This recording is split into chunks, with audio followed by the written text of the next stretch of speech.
Hello children, welcome to another craft activity. I hope you enjoyed the story this time. We were thinking about houses, weren't we, and building on a firm foundation. Shall we just do our sign before we go any further? Help me to be a friend like Jesus to everyone. Did you remember that? I think I got it right. Ruth does it much better than me, but I'm sure you'll see her every Sunday, so that's fine. Okay then, so back to thinking about houses. Did you enjoy the little video that Elliot did? If you did, you could try and recreate that if you've got some Lego bricks or some other bricks that you can use that will stand firm. And if you've got some sand or dirt, you could make another little house.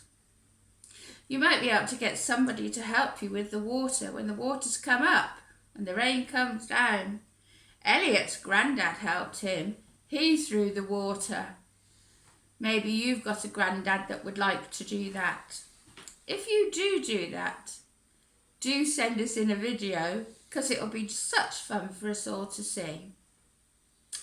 Okay, so our houses that we're going to make to build on a firm foundation are these two here. In your pack, week 3, builders should look like this. And on the back there'll be a word search that you can do. That'll be great fun and it'll help you with all the different words that you've learnt today. So take your card out of the pack and you should have one that looks like this and one that looks like that. Before we go any further, let's say hello to Jordan because he's been sitting there waiting very patiently. You've been very patient, haven't you, Jordan? Yes, he has. He likes to join in the craft activities. Okay, so I'm just going to move these houses out of the way so that you can see the craft as I'm doing it. We're going to do this house first, which is this one. So take your card and cut out the shape. And you'll end up, of course, with this. Now, the next thing you need to do is colour it in. I'm not going to do that because it takes a lot of time. And I've already done it once with lots of different colours. The next thing that you need to do, which is very, very important, is on all the dotted lines, you need to draw with your ruler and pen and push down hard so that you get a good edge when you fold your little tabs back. So all the way along, making sure you'll have a really good edge to fold those tabs on. Go all the way round and do all of them.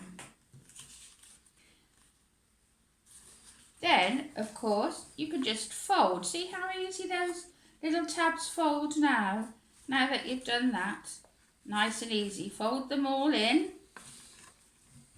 like this. Then get your glue, and you put your glue along those tabbed areas. You might like to do them a few at a time so that the glue doesn't all go off. And then you just stick it together. You see quite easily how it'll go because the tabs inside always go inside the building. All the way round until you've secured all the tabs and your house will look like that. So there's house number 1. And to put that by Jordan, he's going to look after that. Now house number 2, that's a little bit of a tricky one because we've made a different design for the second house. But you do exactly the same, cut it out, and with this one you need to make sure that you do cut down all those solid lines to make the shape. get your ruler and your pen again and mark off along the dotted lines so that you end up with sharp edges that will cut. Now on your two designs you may notice here you've got a dotted line. It was the same with the other house too. Now if you want to, you can cut that out because it's solid and have a moving door. I didn't do that with mine because it's a bit tricky, so I decided to leave mine. You can also cut out the windows if you want to, but again I left mine in because I thought they looked quite effective like that. So when you've cut out and done all your tabs with your pen and your ruler, it's time to fold it in. Now this one you'll have to take your time over because it is a little bit more of a tricky shape, but it does all fold together.